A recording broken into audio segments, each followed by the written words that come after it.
ভবিষ্যতের একটা reality show, যেখানে জেতার মানে বেঁচে থাকা আর হারার মানেই মৃত্যু। না না, এটা স্কুইড গেমের কথা হচ্ছে না। ২০০৪ সালে, মানে এই কনসেপ্টটা জনপ্রিয় হওয়ার অনেক অনেক আগে, অনিশ দেব লিখেছিলেন এক অসম্ভব থ্রিলিং ফিউচারিস্টিক বই ২৩ ঘন্টা ৬০ মিনিট। চলুন আজ আমরা এই বইটার দুনিয়ায় ডুব দেই। আজকাল তো আমরা স্কুইড গেম বা এই ধরনের সার্ভাইভাল শো দেখে অনেক উত্তেজিত হই, কিন্তু একবার ভাবুন তো, প্রায় ২ দশক আগে আমাদেরই এক বাঙালি লেখক ঠিক এই রকম একটা ডেথ গেমের প্লট ফেঁদেছিলেন, যেটা পড়লে আজও গায়ে কাটা দেয়। আর এই গল্পটা আজকের দিনে দাঁড়িয়েও কিন্তু ভীষণ রকম প্রাসঙ্গিক। তো আজকে আমরা কি নিয়ে কথা বলবো? প্রথমে আমরা দেখব বইটার ২টা শহরের গল্প। এরপর সোজা চলে যাব সেই ভয়ঙ্কর মৃত্যু খেলার ময়দানে।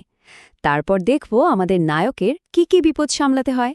আর শেষে একজন রিভিউয়ার আর সমালোচকের চোখে বইটা কেমন সেটাও বিশ্লেষণ করব। আচ্ছা, তো এই গল্পের পৃথিবীটা না একেবারে ২ ভাগে ভাগ করা। দুটো শহর, একটা যেন নরক, যেখানে বেঁচে থাকাটাই একটা যুদ্ধ, আর অন্যটা দূর থেকে দেখলে মনে হবে যেন স্বর্গ। লেখকের ভাষায় ওল্ড সিটি বা পুরনো শহরটা ঠিক এই রকমই, মানে একটা মৃত শহর, যেখানে শুধু ধোঁয়া, আবর্জনা আর দারিদ্র্য। এখানের মানুষগুলোর প্রতিটা দিন কাটে শুধু বেসিক্যালি চাহিদাগুলো মেটানোর লড়াই করে। এই যে বৈপরীত্যটা, এটা কিন্তু মারাত্মক। একদিকে পুরনো শহরের এই অবক্ষয়, যেখানে জীবন ধারণ করাটাই একটা বিরাট চ্যালেঞ্জ, আর ঠিক তার পাশেই নতুন শহর, যেখানে সবকিছু চকচকে, প্রযুক্তিতে ভরা, আরাম আর বিলাসিতায় মোড়া। মানে সমাজের ভেতরের বিভেদটা একেবারে চোখে আঙুল দিয়ে দেখিয়ে দেওয়া হয়েছে। আর এটাই হলো সেই নিউ সিটি, পুরনো শহরের ধ্বংসস্তূপের ওপর দাঁড়িয়ে থাকা এক ঝাঁ চকচকে জগৎ। কিন্তু এই যে এত চাকচিক্য, এর পেছনে আসলে কি লুকিয়ে আছে? গল্পের আসল রহস্যটা কিন্তু সেখানেই। তো চলুন এবার আমরা গল্পের সেই অংশে আসি যেটা এই বইটাকে একদম অন্য লেভেলে নিয়ে গেছে। একটা ভয়ঙ্কর রিয়ালিটি শো, যেখানে বাজিটা টাকা পয়সা না, একেবারে জীবন আর মৃত্যু। প্রেস স্টার্ট টু প্লে, তাই না? এই কিল গেমের নিয়ম কিন্তু একদম সোজা। জিততে পারলে পাবেন কারি কারি টাকা, যা দিয়ে পুরনো শহরের ওই অভিশপ্ত জীবন থেকে মুক্তি মিলবে। কিন্তু যদি হেরে যান, তাহলে তাহলে আর কিচ্ছু না, সোজা শহরের ভাগাড়ে ফেলে দেওয়া হবে। No retake, no second chance, game over. এই ভয়ঙ্কর খেলার মাথাটা কে? সে হল শ্রীধর পাত্র নামের এক অত্যন্ত চালাক লোক। আর আমাদের গল্পের নায়ক জিশান, পুরনো শহরেরই এক সাধারণ ছেলে, যে পরিস্থিতির চাপে পড়ে এই মৃত্যু খেলায় নাম লেখাতে বাধ্য হয়। আর আগেই বলে রাখি, এটা কিন্তু কোনো সাধারণ রিয়ালিটি শো না। এখানকার প্রত্যেকটা লেভেল, প্রত্যেকটা ধাপ যেন এক একটা মৃত্যু ফাঁদ। জিশানকে টিকে থাকার জন্য একটার পর একটা অসম্ভব চ্যালেঞ্জ পার হতে হয়। তো কী ধরনের জীবন মরণ চ্যালেঞ্জের কথা আমরা বলছি, চলুন একটু দেখে নেওয়া যাক। আর এগুলো তো সবে শুরু। অচেনা খুনি, বিষাক্ত সাপ, দুর্গম পাহাড়, সব যেন প্রতিযোগীদের শেষ করে দেওয়ার জন্যই সাজানো।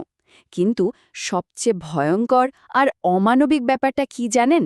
খেলার একটা পর্যায়ে জিশানকে তার নিজের বন্ধুর বিরুদ্ধেই লড়তে বাধ্য করা হয়।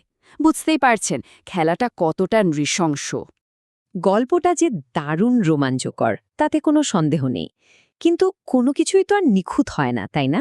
চলুন এবার একটু গিয়ার পাল্টাই আর দেখি একজন বই রিভিউয়ারের চোখে বইটার দুর্বলতাগুলো কি। আচ্ছা, তো রিভিউয়ারের মূল আপত্তির জায়গাগুলো ছিল: ১. গল্পের নায়ক জিশানের অতীত নিয়ে তেমন কিছুই বলা হয়নি, যার জন্য তার সাথে পুরোপুরি একাত্ম হওয়াটা একটু কঠিন। ২. গল্পের গতি কিছু জায়গায় একটু ধীর। আর ৩. কিছু চরিত্র হঠাৎ করে এসে আবার হঠাৎই যেন উধাও হয়ে যায়। যেমন ধরুন, মনোহর নামের জিশানের এক বন্ধু, বা সেই সিকিউরিটি গার্ডরা যারা তাকে সাহায্য করেছিল, তারা গল্পে আসে, একটা ভূমিকা পালন করে, আর তারপর ব্যাস গায়েব। তাদের কি হলো আমরা আর জানতে পারি না। এটা গল্পের একটা ছাড়া ছাড়া ভাব তৈরি করে। কিন্তু ১ মিনিট দাঁড়ান, যেটা আপাত দৃষ্টিতে একটা দুর্বলতা মনে হচ্ছে, সেটা কি লেখকের একটা ইচ্ছাকৃত চাল হতে পারে না? একজন সাহিত্য সমালোচকের চোখে কিন্তু ব্যাপারটা পুরো অন্যরকম। চলুন এবার সেই দৃষ্টিকোণ থেকে ব্যাপারটা দেখি। দেখুন ২৩ ঘন্টা ৬০ মিনিট বইটা কিন্তু দক্ষিণ এশীয় ডিস্টোপিয়ান ফিকশনের একটা দারুণ উদাহরণ। এই ধরনের গল্পে চরম সামাজিক বৈষম্য, লাগাম ছাড়া প্রযুক্তি আর মানুষের জীবনকে পণ্য বানিয়ে ফেলার মতো বিষয়গুলোই উঠে আসে আমাদের খুব চেনা একটা পরিবেশের মধ্যে। তো আমরা আবার সেই মূল প্রশ্নটায় ফিরে আসি। জিশানের কোনো অতীত না থাকাটা কি আসলেই গল্পের একটা ভুল, নাকি লেখক জেনে শুনেই কাজটা করেছেন? এখানেই আসল ব্যাপারটা। লেখক জিশানকে কোনো হিরো বানাননি, বানিয়েছেন একজন এভরিম্যান, মানে আমাদের মতোই একজন সাধারণ মানুষ যার কোনো বিশাল অতীত নেই। এর ফলে কি হয়, আমরা তার ব্যক্তিগত জীবনের চেয়ে তার বর্তমানের লড়াইটার ওপর বেশি মনোযোগ দিই। তখন জিশানের সংগ্রামটা আর শুধু তার একার থাকে না, হয়ে ওঠে পুরো ক্ষয়িষ্ণু সমাজের টিকে থাকা লড়াইয়ের একটা প্রতীক। শেষে শুধু একটাই কথা ভাবার জন্য রেখে যাচ্ছি। রিয়ালিটি টিভি আর চরম বিনোদনে মত্ত এই পৃথিবীতে দাঁড়িয়ে একবার ভাবুন তো, অনীশ দেব ২০০৪ সালে যে ভবিষ্যতের ছবি এঁকেছিলেন, আমরা আজ তার থেকে ঠিক কতটা দূরে? গল্প আর বাস্তবের মাঝখানের দেওয়ালটা কি দিন দিন পাতলা হয়ে যাচ্ছে না? ভেবে দেখার মতো একটা প্রশ্ন কিন্তু।